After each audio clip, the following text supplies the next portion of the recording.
Well, it goes back over 20 years now. I got wrangled into being Scrum Master slash product owner, which, as you might imagine, is a bit of a dysfunction. So, Sure, sure. yeah, we flipped this on its head, and I think it's to the detriment of those who. Uh, yeah, we're gonna jump right to that, huh? Okay.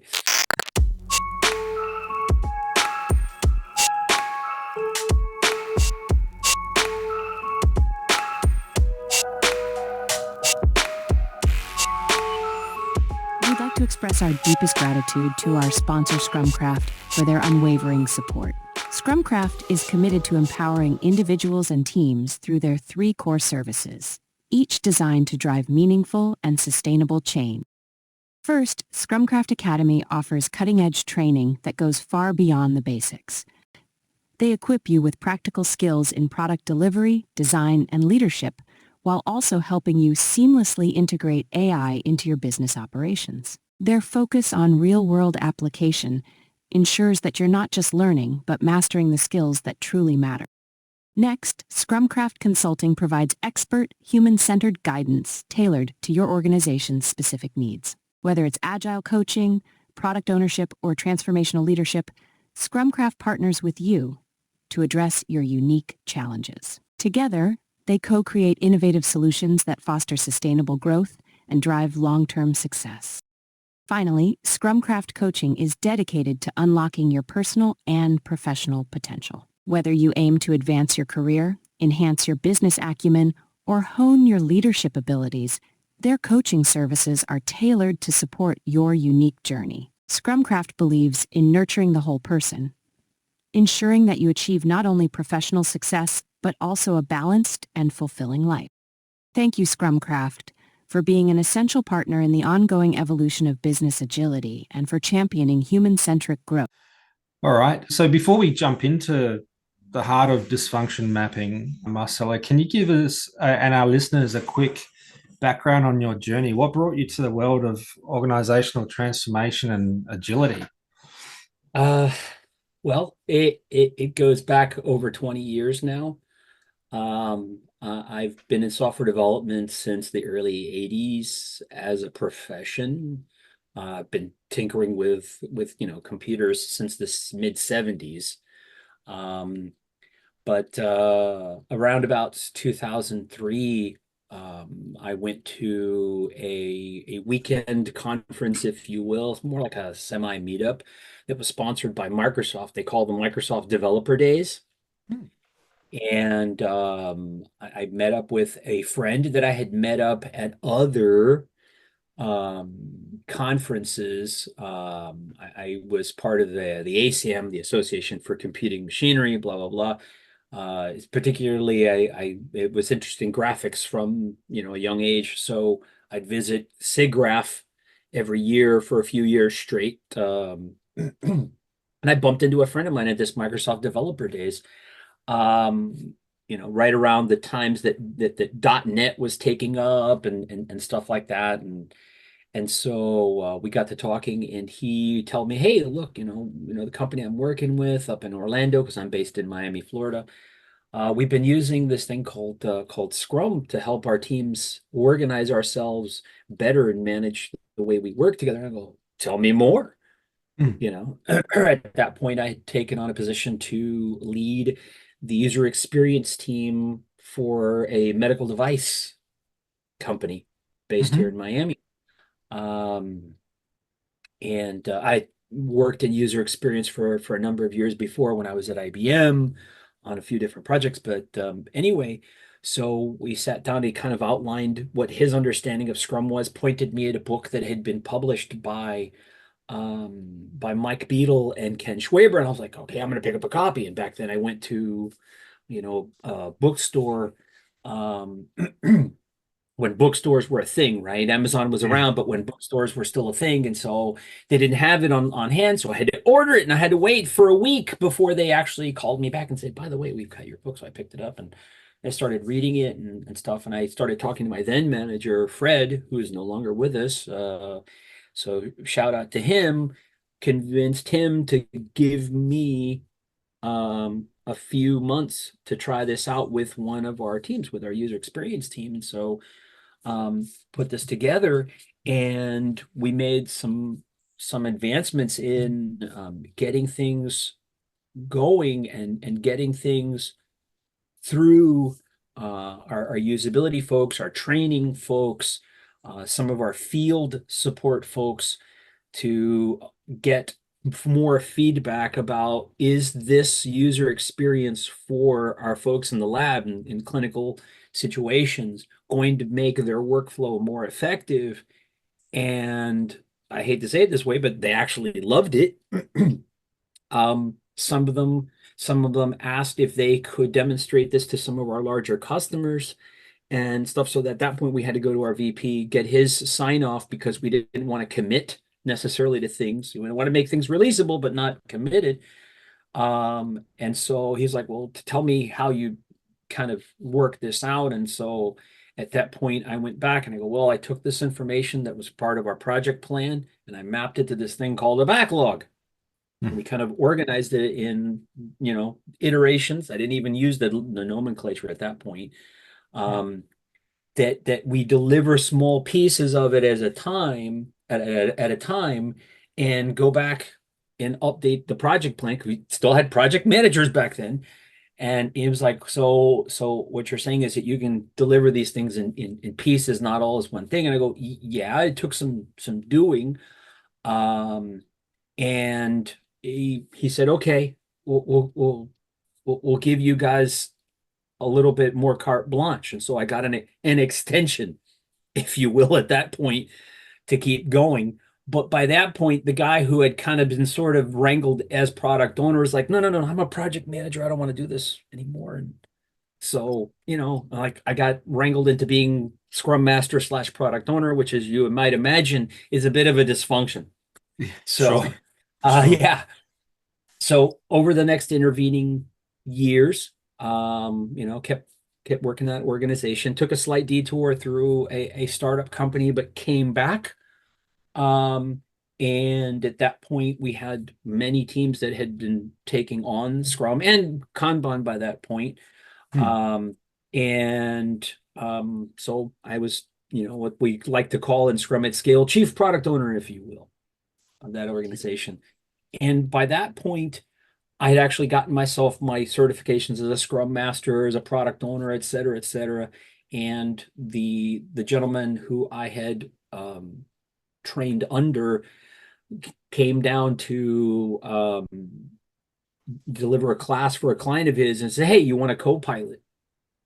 Okay, and I go, sure, no problem. I had just delivered a talk about my experience as a product owner at a conference down here in Miami, the first conference we'd ever had down here in Miami. And so a couple of weeks later, over the span of a couple of days, I co-trained a product owner class for 20 product owners at this other company that's, global, that makes submarine sandwiches. I'll let you, infer from that who that company is. I won't name them. And that gave me the taste for training folks, because up until then, inside of my company, I had ad hoc trained folks on, okay, this is what Scrum is, this is what we use it for, these are how we apply this idea of a product backlog and goals, and and this is what a goal might mean to this, to this group, what might a similar type of goal mean to you and your group. Okay. What does it mean to inspect and adapt, really? And so from there, every opportunity I got to train alongside him and others led me down that path. And well, here I am today. I had the opportunity to go through Lean Kanban's, trainer pathway. So I actually did that first, interestingly enough. And then obviously where I am today.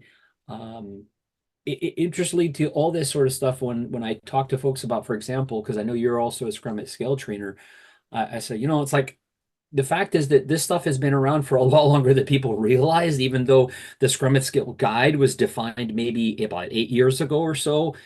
It's actually been around a whole lot longer. I kind of joke around with probably a mutual friend of ours, Avi Schneer, say, hey man, I did Scrum at Scale before Scrum at Scale was cool, you know, Yeah. uh, because we didn't even call it that. Yeah. We didn't even call it that, and stuff. So, anyways, I've just spent the last 8 minutes talking about myself and how I got to where I am. So, but this is where I am.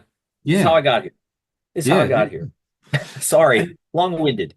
Not at all. Not at all. That was really fascinating.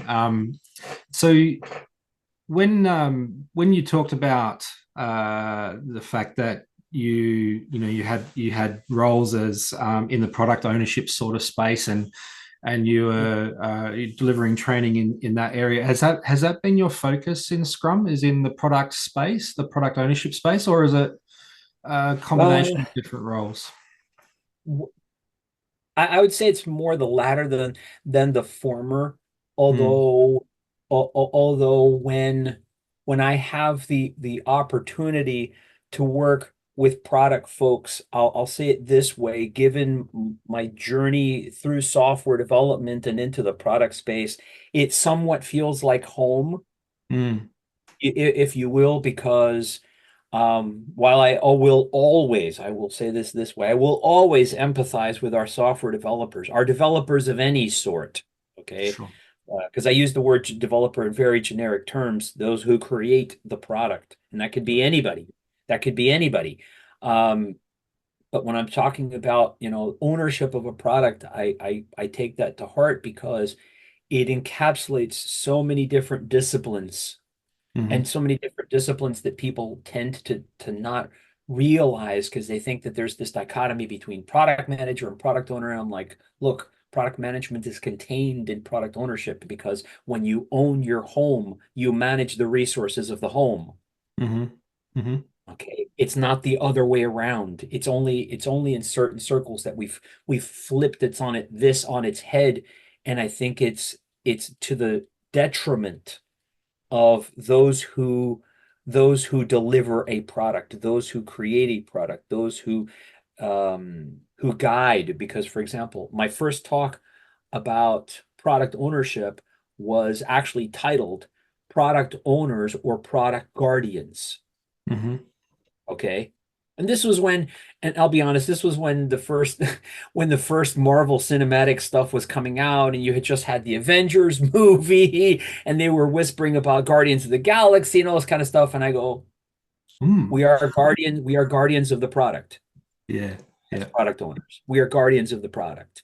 We we shepherd it, we encourage it, we feed it.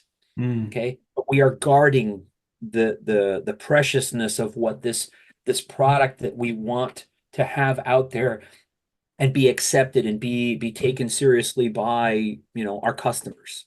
Mm. Okay, be they existing or potential.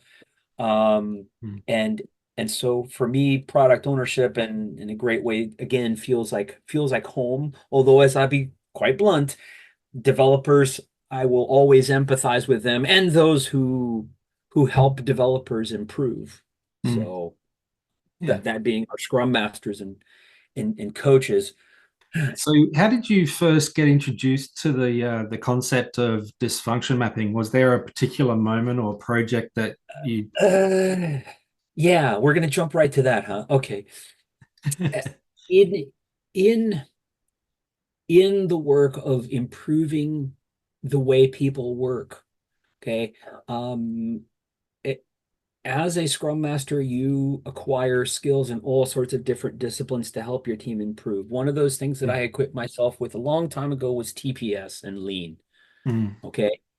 And one of those things that you immediately get infused with is this idea of understanding the causes for things, the Mhm. rationales behind things, the things that tend to propagate issues which later on you have to deal with and mitigate, which also then brings in the idea of risk management and stuff. And so in learning how to assess things that come as impacts from decisions past made, constraints we place on ourselves or constraints we're managing, okay? you learn root cause analysis and different sorts of techniques for risk mitigation. And, having coached other Scrum Masters and other coaches on different ways of seeing things like Ishikawa diagrams, causal loop diagrams, things like that, root cause analysis, and critical thinking behind them. Not necessarily so much for getting to the root causes, but understanding the environment of the things that cause, hey, this didn't give us a result we kind of were expecting to, or isn't giving us the kind of results we would tend to think, and there's the key word, tend to think, that they ought to be, because we understand that things should work like this in an ideal state and give us some sort of result. And somewhere along the way, something keeps this from generating the value that we would like it to. And so we should ideally regularly analyze the environment and the decisions we're applying within this environment to assess what sort of things kept us from reaching the potential out of this particular ideal thing that we thought we would be getting, right, for some particular purpose. So in looking at that, I've developed a way of coaching Scrum Masters and myself, doing my own sort of, hey, this is not functioning the way it should, or it is an anti-pattern, other phrases folks like to work on. And so I've always used, quote unquote, what I'll call Marcelo's way of it, if you will, okay, where I tended to reverse engineer, if you will, how did I get here? Okay. And when I first saw what Mike Lloyd had put together for dysfunction mapping, okay, it was like something clicked in me, and I go, okay, he's onto something. It's different than Marcelo's way, okay, but it's got a unique enough way of describing things that both anchor in the word purpose. In other words, why are we doing what we are doing? Okay. For what reason do we do what we do? In other words, for a simple example, why do we hold a retrospective? What is the question behind the question of a retrospective? Okay. And what keeps us from achieving that purpose? Right. And so when I looked at how Mike had organized his thoughts there, I go, I like it. I like it. And I gave him feedback. Okay. And we still have regular talks of looking at better ways of explaining how this tool works, because he likes to shy away from the idea that it is root cause analysis. And I tend to agree, because we're not necessarily trying to get, quote unquote, at the root of things. We're trying to get at the rationales of things from the context of where the anti-pattern or dysfunction is keeping the purpose from being achieved. We call those symptoms, okay, observable symptoms, all right? And then say, what are some, I hate to say it this way, but what are some potential countermeasures that we could apply to these symptoms, okay, for achieving some potential solution that lets us get closer to the purpose, okay, if not, unimpede the purpose altogether. Because one of the things that people tend to forget about root cause analysis and any kind of causal analysis is that while any sort of causal analysis could give us any particular thing that will intuit to us, yes, this must be the root cause, that's just our feeling. That's a internal hypothesis being applied by our biases. And it may be that, yes, it contributes to removing the dysfunction or the anti-pattern out of the way, but it's likely not the single contributing factor, and it may itself be masking what is a bigger cause to the dysfunction.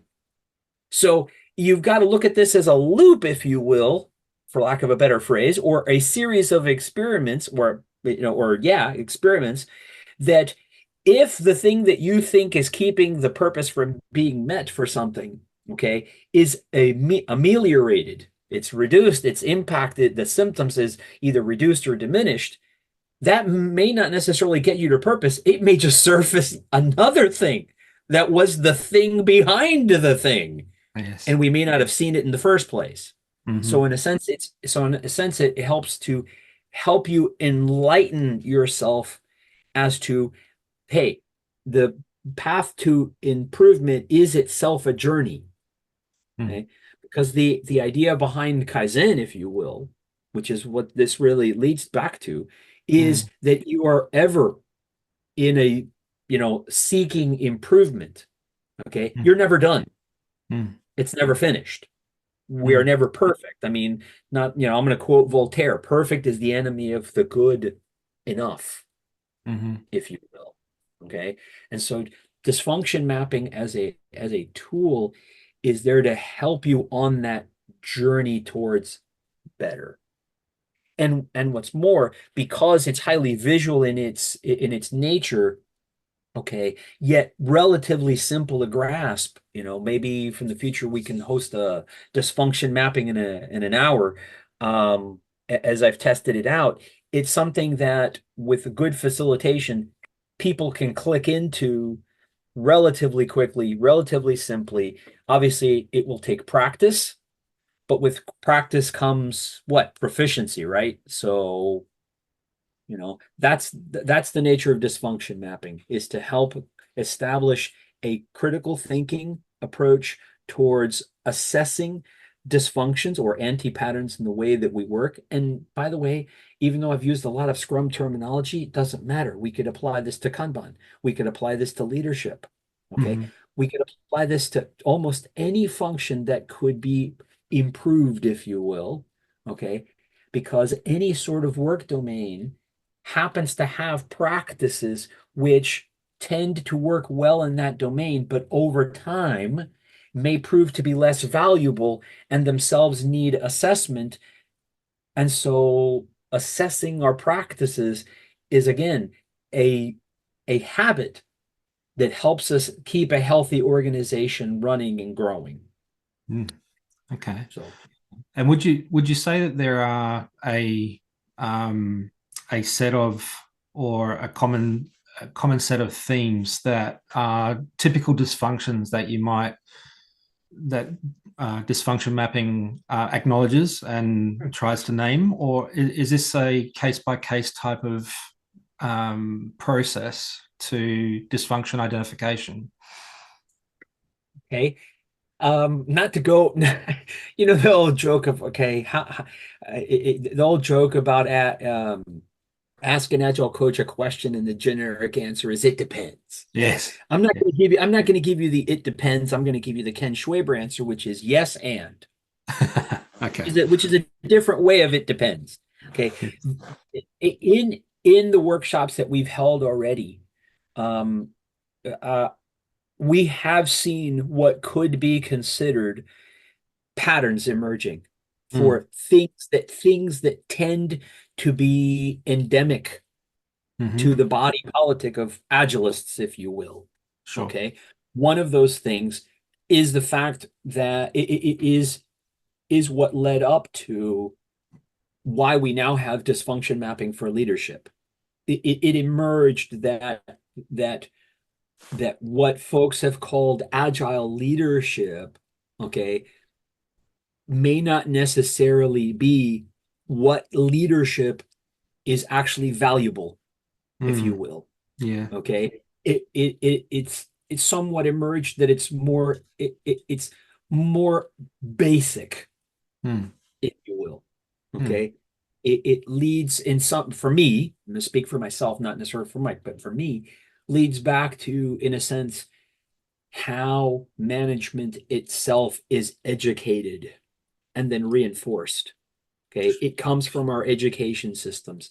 Last year, I keep quoting it, we had a conversation in the Berlin Agile meetup with Nigel Thurlow, Ivar Jacobson, and a few other folks from Ivar's group about this idea of leadership, and he was talking about the flow system. And one of the reasons why I happen to like it is because it does focus on this, engendering into leadership the fact of that it's an active thing. It's a proactive thing. If you read the things I've posted online, you'll see that I talk about getting and keeping your hands dirty. Okay. And that's one of those dysfunctions that's been kind of emerged out of these workshops, that yeah, we tend to have a thing, and that's about as much as I'll call it. We tend to have a thing with leadership that is not as hands-on as it really needs to be. Okay? And I'm saying that with as much empathy as I can muster, because it has also emerged that it could be very, very, very scary, if you will. Some of the behaviors that have been shared. All these things are in private. They belong to the practitioners that shared these in the safe spaces of the workshops. But they bear examination, which is why this dysfunction mapping for leadership workshop format emerged, because they track across the board. It didn't matter what kind of organization folks were visiting us from financial institutions to startups. Very, very codified, stratified folks, to, hey, we kind of sort of make it up as we go because we're playing fast and loose with stuff. It's a big spectrum in between those two, yeah. And so we found that hey, we've got instances of these things occurring in here, okay. Yet also, because the sample size is not what I would call scientifically large enough to be able to say, well, let's study it from a scientific perspective, okay. I tend to say it's not sufficiently for me to say, yeah, we've got precisely this sort of dysfunction that we can say, hey, it is a universal indicator. In other words, this p-value is very, very low. Okay. In other words, there's very little other rationale for why this might be happening. Okay. Don't have a sample size big enough for that. Probably worth studying. Probably worth studying. Another thing that we do see that kind of is I'll say is endemic is in education, and just fundamental training. I had a conversation, shout out to this person I'm going to name now, with Bob Galen a couple of weeks ago, on his subject about no such thing as an agile trainer. Hey, I hear it. I hear it. We do have what I'll call a educational problem. We have some folks who are carrying around notions of what Agile is about, what Scrum is about, heck, what Kanban is about, what Flow is about, that are, they're riddled with inconsistencies and inaccuracies. It's as simple as that, and so we have work to do there as well in addressing the difference between this is what this means and this is why it means what it means, and bridging that okay, getting folks to the why. Folks will talk about, going back to Scrum, people will talk about, well, the Scrum guide leaves a lot of things and stuff unstated, and I'm like, well, I'll put it to you this way. Okay. The Scrum guide is there as a guide. It's guardrails, but you are intended to think. You are intended to think for yourself, why is this defined this way? Case in point, Marcelo's dilemma of, oh, you've got to be the Scrum Master, but now you're going to have to be the product owner, because the project manager, he just wants to handle the budget and the reporting, but he doesn't want to do the planning per se. Okay, so now Marcelo's got to balance this. Well, why would these two functions inside of a team logically be two different individuals? Well, as a trainer, it's because they have a separation of concerns. One has the health of the team in the forefront of their mind, while the other one's minding the store, owning the product, and having the health of the product. And sometimes they do not see eye to eye, and there have to be some compromises eventually made at some point on our search towards the ideal. Okay.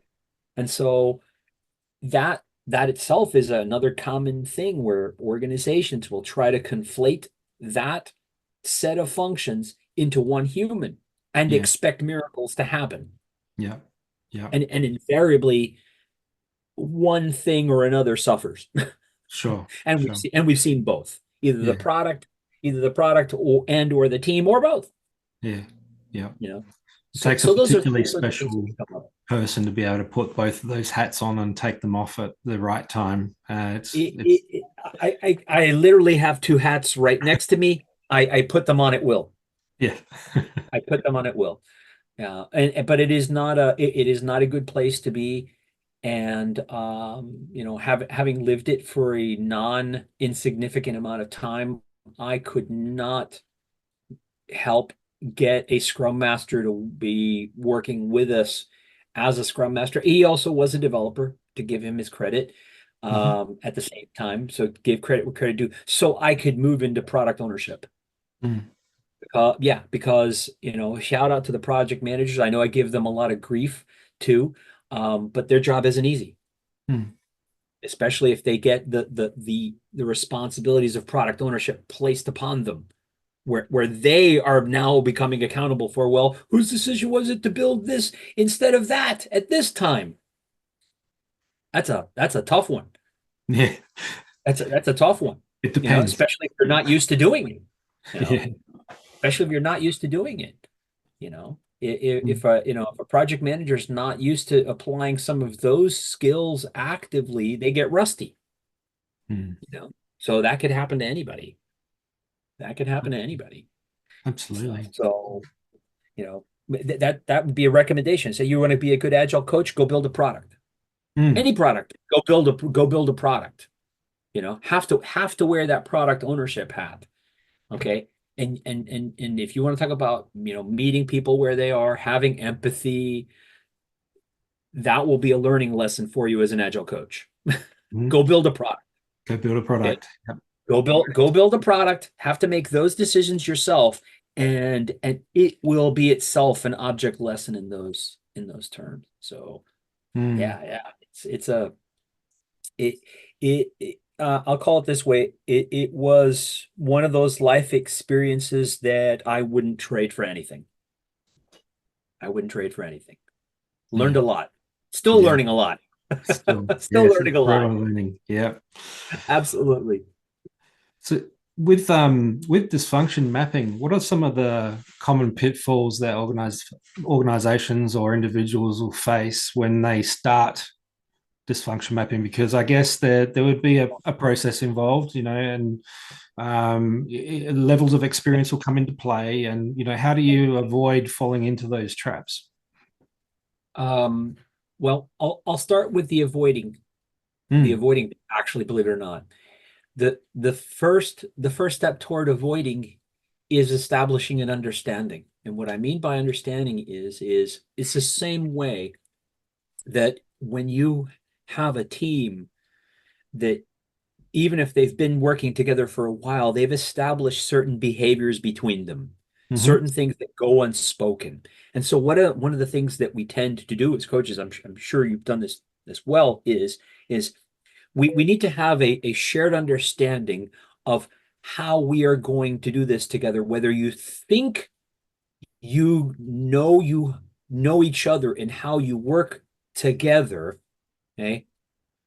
We want to have some measure of certainty, okay, insofar as we can, whereby all things are transparent, all things are clear. Okay. So what do? We establish a social contract. We establish a working agreement, if you will.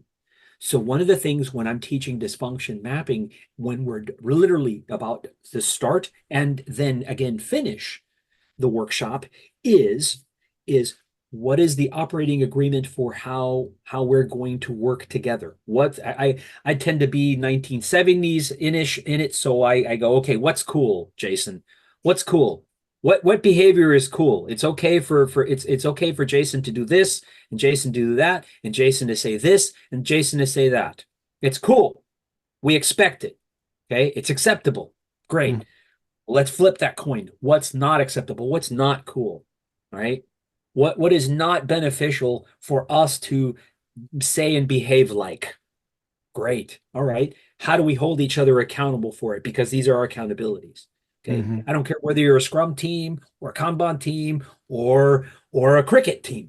There are accountabilities for the things that you do with each other, for doing the function of the work that you do. And we want to be able to expect it of each other. These are expectations, folks.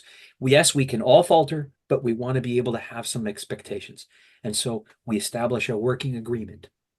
So starting with how, when you apply this in an organization to kind of stave off the things that will emerge, is by Mm. having a working agreement at the beginning that you're doing and understanding that you're going to embark on this with the purpose of helping each other. This is for our mutual benefit. Mhm. Okay? Mm. Because when people understand that they're pursuing something for their mutual benefit, and there are, for lack of a better phrase, terms and conditions that some attorney didn't impose on you, but you made this, then people can do these things on their. Sorry, I had to respond to something here in the house. And so we start off with that. And so therefore, when things emerge, and they will emerge, okay? Because now when you start looking at dysfunction mapping collaboratively inside of an organization, when people feel safe to speak, they'll say the darndest things, if you will. They'll say the darndest things, unprompted, unscripted, and live. Mhm. And then what are you going to do? Well, hence why I started with the working agreement, the social contract, because at that point, if it's an uncomfortable truth, okay, or an uncomfortable dysfunction, okay, we have terms and conditions where we all agreed to be able to say some of these things in each other's presence, okay, Mhm. without fear of retribution. And that's the key point. That at the end of the day is what makes any of this stuff work, because I'll tell you quite frankly, if you run a five whys or any sort of Ishikawa exercise and it Mm. surfaces some sort of potential root cause, which is uncomfortable for the parties involved, especially if the parties involved are management, Mm. there's going to be those long, uncomfortable silences, Yeah. and maybe even more, Mm. and maybe even more. And so this, like anything else, dysfunction mapping, if you're applying it properly, will tend to surface these things, because it is intended for it not to be done by the practitioner in isolation. You're not a mad scientist, as I tell our students. You're not mad scientists. You're not doing this in some secret hidden laboratory. You're meant to take this thing out into the wild and have it experience the reality of the critical assessment of other human beings. Even better, if you have co-conspirators, for lack of a better phrase, in this experiment to try to address this particular dysfunction, even better. Even better. Why? Mm. Because if you've got a band behind you or beside you, even better, okay, less of a chance. It's the phrase of safety in numbers, Jason. Less of a chance, especially if you're transparent with what, why, how, and how you're going to assess. Mhm. Okay. Especially if you've been transparent about all those sorts of things. Okay. It becomes more difficult for challenges to what you've done to be insurmountable, if you will, because you will encounter those challenges no matter what you do. Okay. The work of change will brush up against Mm. some inbuilt object's inertia to resist being moved, okay, even being jostled, even being brushed up against, okay, because the systems that exist in our organizations have gotten to be where they are over time. They've built up that inbuilt inertia that you have to overcome to affect any change to it. Okay. And let's be honest. A lot of times people get comfortable. People get comfortable and they don't want things to change. And when that discomfort impacts their compensation, because hey, everybody's got somebody that they owe money to. Let's be frank. Okay. That will itself meet with resistance. That Sure. itself will meet with resistance. So those are some things in my mind that how we stave it off and how we're trying to pursue some change, some improvement. I'm not sure if that answered the question or not. It did. It did. It made me also think a little bit further about it, in as much as I wonder, when talking about the process of dysfunction mapping, and through root cause analysis or whatever type of tool you may use for that, or process you may use for that. You mentioned earlier about countermeasures, and I think it's a really nice, neat kind of way of thinking about root cause, to think about what sort of countermeasures may you apply at the different levels of why that you might go down into. And so my question is, when thinking about the scale of root cause, like, how deep you're actually going, there would be, I'd imagine, some form of correlation between what is within an agile teams or a scrum teams or a team's control versus what they can only hope to influence versus things that are just completely outside of their sphere of influence. Yeah. And is there a way of that dysfunction mapping addresses that scale? I address it in line. You've given me some food for thought, okay? But in determining a proposed solution, okay, the person who is seeking to develop a potential solution, because I'll be blunt, these are like patterns, potential solutions to a problem in a context, for lack of a better phrase. So they remain potential solutions. We emphasize that these are hypotheses that we are forming on the basis of the information that we have. So one of the things that I encourage the students to apply is assess, as you have yourself, okay, what the sphere of influence with that potential solution happens to be during that particular hypotheses step, if you will. Okay. And a sense for yourself, because in the workshops, when we're doing this publicly, we don't have the benefit of being in their shoes physically to know what that sphere of influence looks like. So I have to reinforce it. If we do this privately, different story. We talk about very, very in depth is, okay, what's within your sphere of influence? Okay, let's draw the boundaries, which were edge things and which are things are clearly organizational level, just as we would talk about any impediment into retrospectives, for example. Okay. Sure. All right.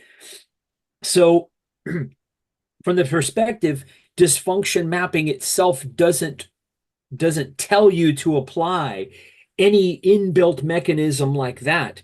It says, go seek what sort of mechanisms help you assess and address for yourself, the intractability of a problem and the impact of a problem, whether you want to put together an Eisenhower matrix, okay, intractable, impact, and then map it inside of there, fine, fantastic.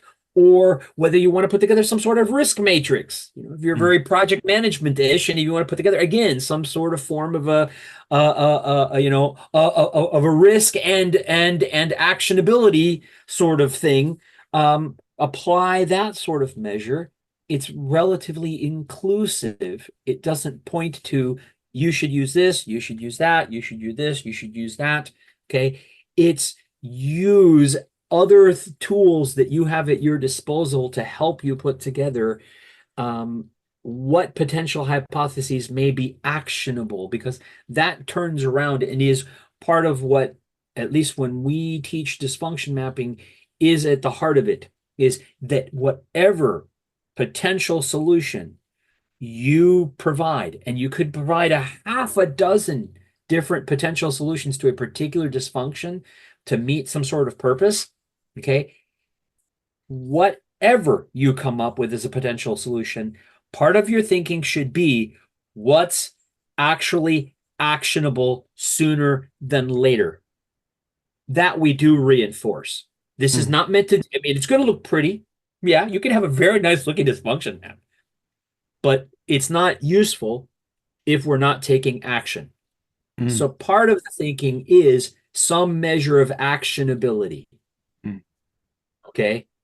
And I don't directly teach any, any sort of numerical prioritization. Why? Because every organization will have an appetite, and I like to leverage the wisdom of the team or the group of people to own, because they're going to own this at the end of the day. They need to own this. What solution they consider actionable and for what time period they want to undertake it, which is another aspect of applying dysfunction mapping. It's okay, fine. We're going to go try this particular solution. Okay, we're going to turn this thing on a dial. Okay, we're going to touch this little setting, if you will, on the way the team works. Great.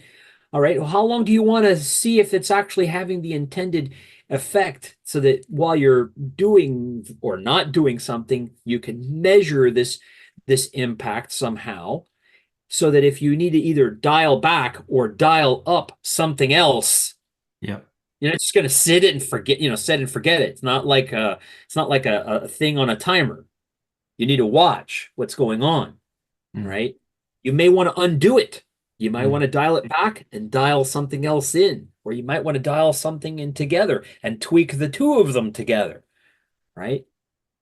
And so part of taking ownership of it to take action is that you have to observe what's going on and then assess the actionability of, do we dial back? Do we dial in more? Do we dial in different? Okay. Again, another decision that the practitioners have to think of on their own, because they are the ones who are in that particular context. Okay. One of the key things that for me drove this home is that, and I say this many times during the workshop, is what I'm helping you practice here is critical thinking. Wherever that muscle or muscles are in your mind, in your body, we're going to be exercising our critical thinking, because you're going to need to use it at every single step. You're going to have to think critically about what you call a dysfunction and why. You're going to have to think critically about what we think a symptom of that we're experiencing is and why. You're going to have to think critically, what purpose is this keeping us from serving and why? Because when they leave the workshop, Marcelo may not be there to help whisper in their ear, well, this is why we do retrospectives. You know what I'm saying? They need to be able to critically respond to these sorts of things with, in their voice, well, this is why, Jason, and this is why it matters, and this is why I think it should matter to us. What do you think? And then leave it to the other person to then turn on the critical thinking muscle and say, hey, wait a minute, Jason makes a good point. Maybe this isn't really, going quite as well as we thought, and maybe they'll have a different thought about it, but now you've triggered something. And that's a key, what I would call a key result. If our objective is to get you to critical thinking, apply critical thinking, the KR is you're now actually critically thinking. You're thinking about that's the key result. Yeah. what we do with it is what we do with it is what we do with it inside our environment. You know, mm. we want to spark that sort of creative, critical thinking in the folks who come to our workshops. You know, so that's that's what comes to my mind. Thanks for that. I mean, I'm cautious of time, and I don't want to keep you too long because I'd imagine you've got a hard finish. Uh, if you were to sum up in say a couple of minutes, Mhm. what you have enjoyed most about the journey and dysfunction mapping that you've gone on so far, what would that thing be? It's actually what we were just talking about a minute ago is seeing when we've been applying this, seeing people's as aha moments and having them come back and say, wow, we've got a lot to talk about when we go back to Mm, work because I'm thinking of a couple of workshops where we've had different folks that brought back people from their organization or brought people from their organization and discussed some challenging things and turn around and one particular young lady said, now I can put a face to it. Now I can put a face to it. Okay, because now that they talked about the particular thing that their team was experiencing, and it was in a structured way that they could now talk through the thinking that went into it. Okay, the way she said it was just absolutely beautiful. I can put a face to it now.